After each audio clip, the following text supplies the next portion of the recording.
Olá, pessoal, tudo bem com vocês?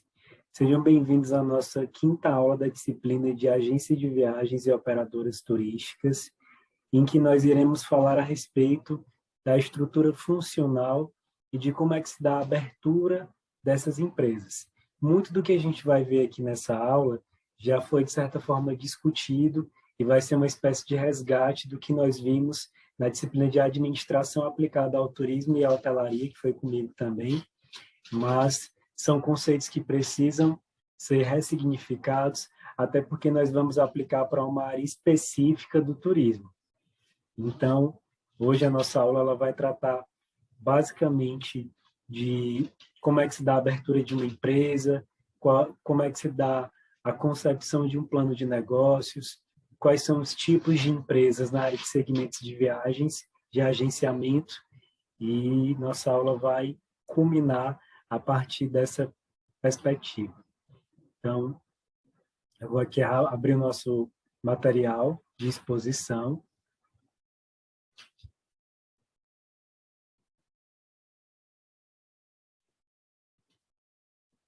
Só maximizar aqui a tela.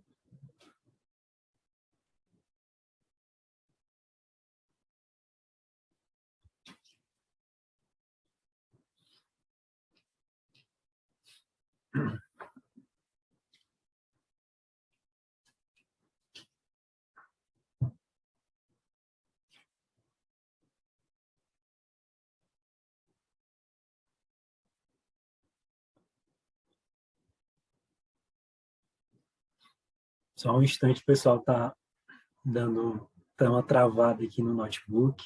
Acho que agora foi.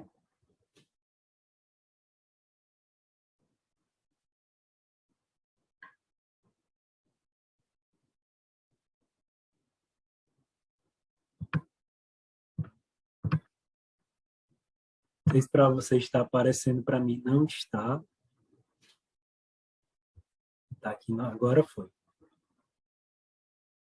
Bom, então, como eu havia comentado, a gente vai falar um pouco sobre essa abertura de estrutura organizacional das agências.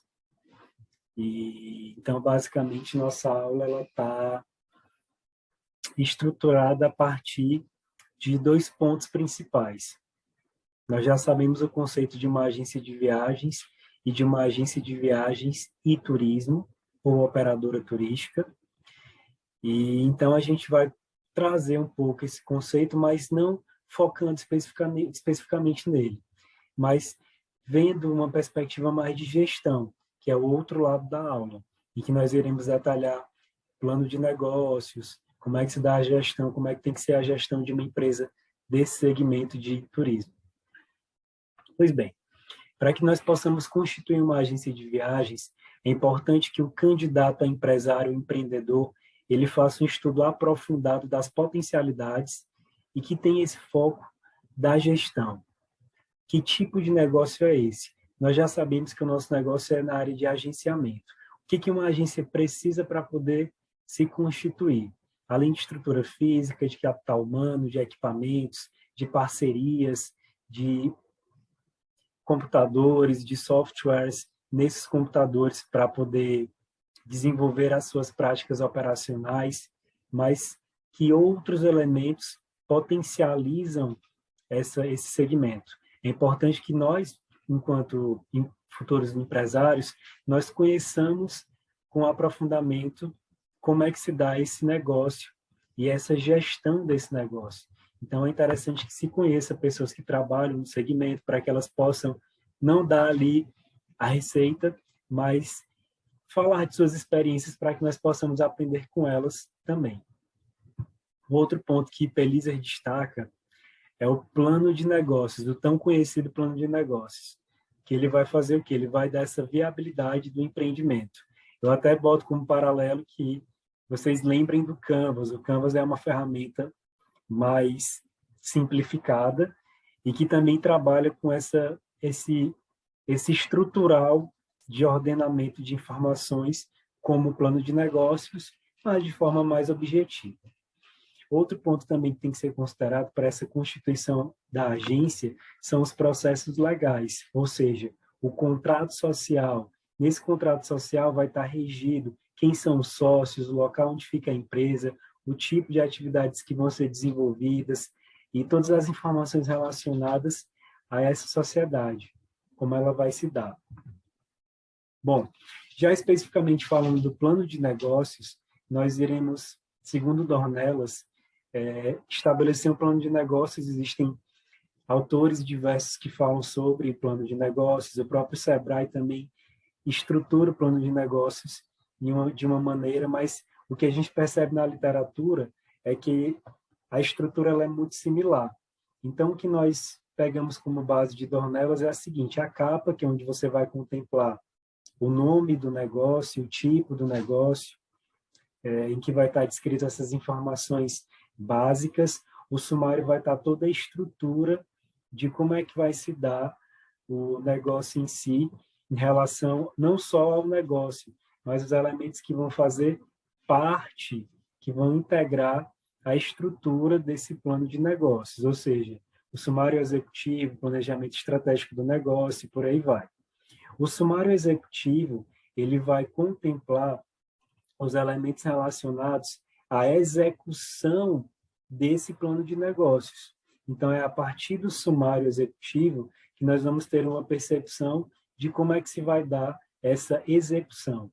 O item 4, que é o planejamento estratégico do negócio, é como nós, empreendedores, iremos pensar as estratégias para fazer com que a nossa agência ela consiga ser concebida, que ela consiga chegar até os consumidores, como ela vai se promover, como ela vai ser vendida, quais são os produtos que vão ser vendidos por ela. Então, nesse planejamento estratégico, nós vamos contemplar, como o próprio nome diz, é um plano em que nós vamos contemplar estratégias para que nossa empresa, ela de fato saia do papel, ela seja visualizada no papel, mas ganhando asas para que ela saia do papel. É justamente a constituição e o conceito do negócio.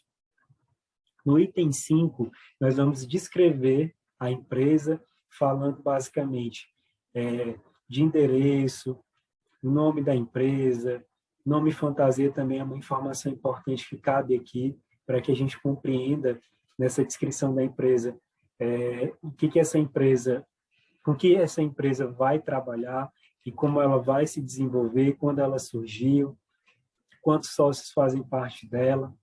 No item 6, nós temos os produtos e serviços, que são justamente os produtos que vão ser comercializados. Se for uma agência de viagens, nós vamos trabalhar com intermediação.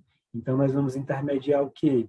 Venda de passagens, venda de roteiros turísticos de operadoras, venda de acomodações. Se for uma operadora turística, a gente vai trabalhar com o quê? Com a operação. Então, nesse momento, na descrição dos produtos e serviços, a gente vai falar quais são os tipos de roteiros que vão ser desenvolvidos, né, por essa agência. Roteiros em nível local, nacional, estadual, regional, internacional. E todos os outros serviços, daqueles que nós estudamos na aula 2, que as agências desenvolvem, que podem ser contemplados aí nesses produtos e serviços.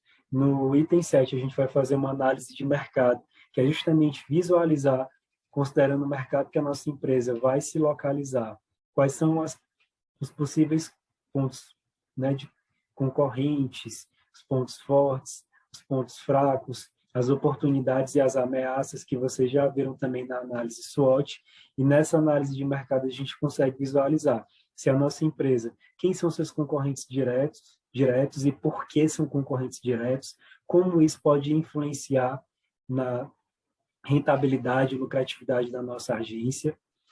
No item 8, plano de marketing, a gente vai estabelecer como é que nós vamos chegar até o consumidor, que é justamente criar o marketing, como vocês devem ter estudado, estão estudando, não é meramente propaganda. O marketing é um conjunto de ações para que nós possamos transformar um produto em um produto desejado pelo consumidor. Então, o plano de marketing ele vai contemplar essas ações estratégicas que vão envolver esse planejamento para que esse produto se torne de interesse do consumidor final, que no caso são os turistas e viajantes. O plano financeiro da empresa, como é que nós estamos pensando em fazer os investimentos do nosso negócio, como é que vão se dar as entradas, as saídas, vamos trabalhar com financiamento, quanto de financiamento nós precisamos, para quem ou com quem nós vamos buscar essas parcerias, Ministério do Turismo, Fundo Geral do Turismo, que é envolvido com o Ministério do Turismo, Prodetur, Programa de Turismo do Nordeste, outras fontes de financiamentos por conta de bancos e outras instituições financeiras. E, por fim, os anexos, que são todos os documentos que vão validar aquilo que foi proposto no plano de negócios.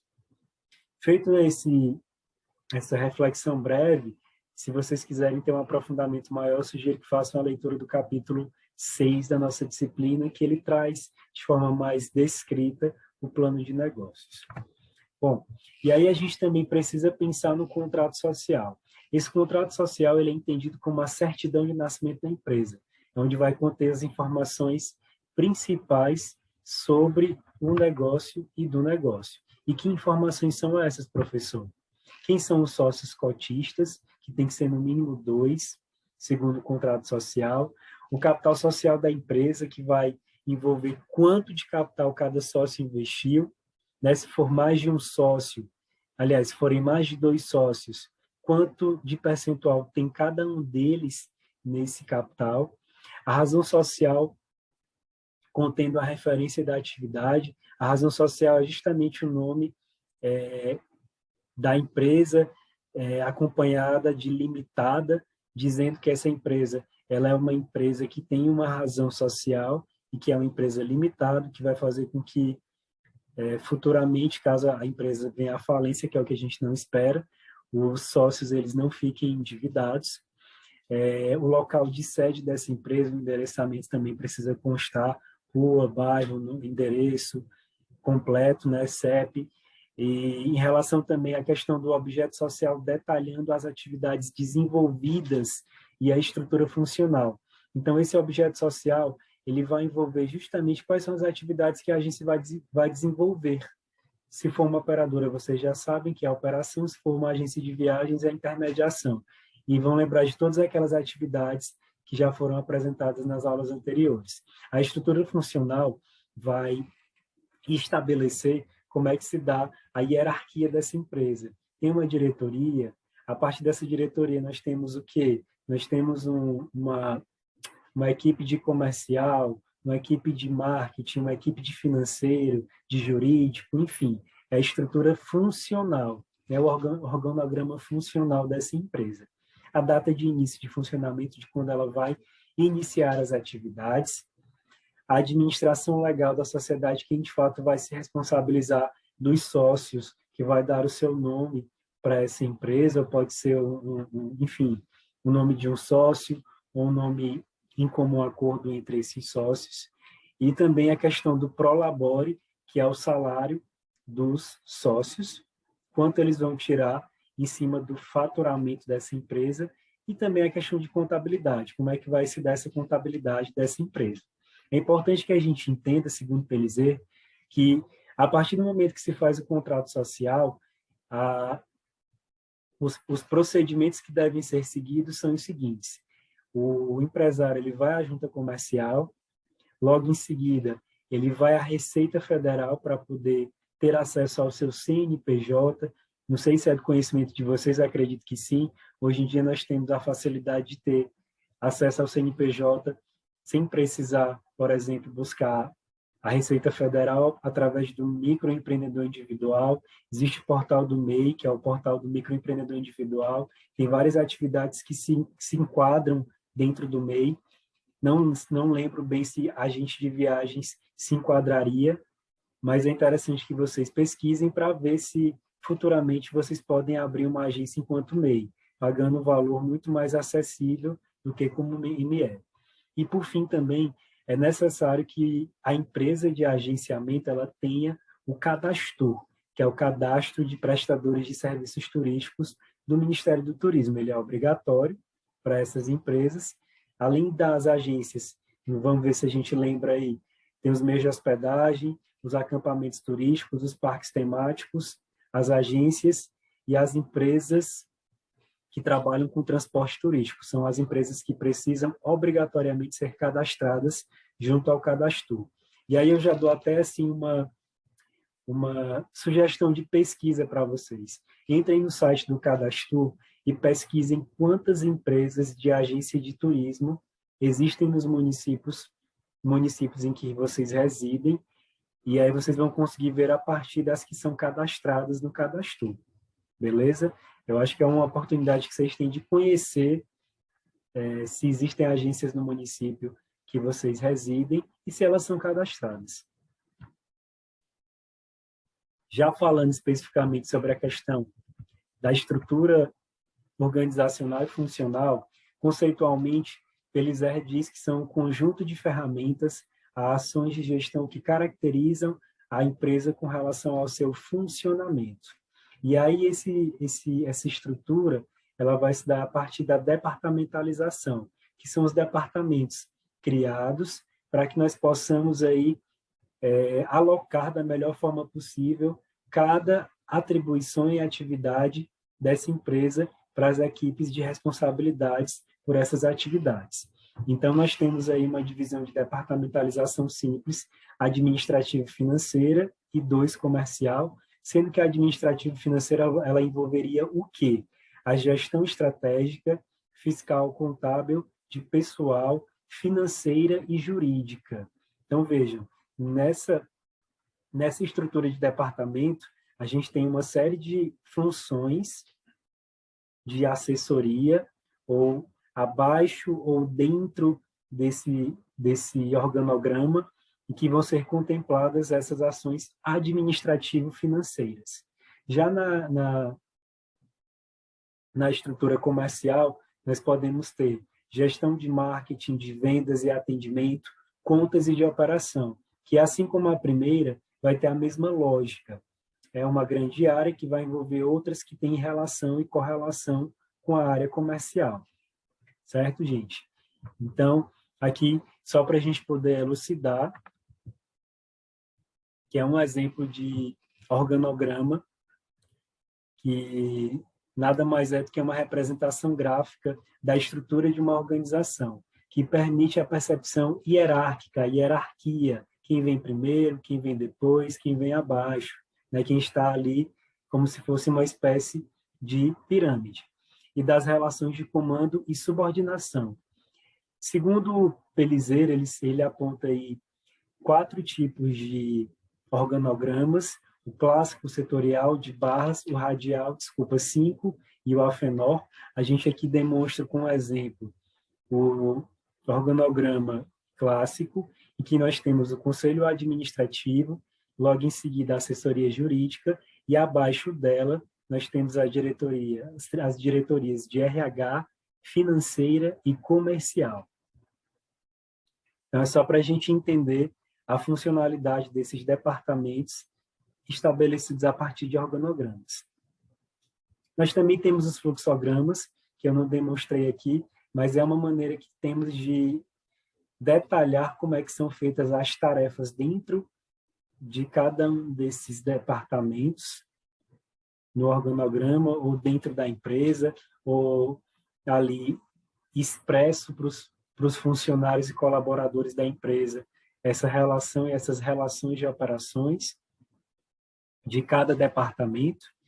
E, por fim, a gente aponta algumas estratégias empresariais, segundo o autor também que elaborou esse texto, que são as seguintes: as franquias, né? Ao invés de você abrir uma agência de viagens própria, talvez seria interessante pensar em uma franquia, ou se vincular a uma franquia, porque a franquia, apesar de exigir um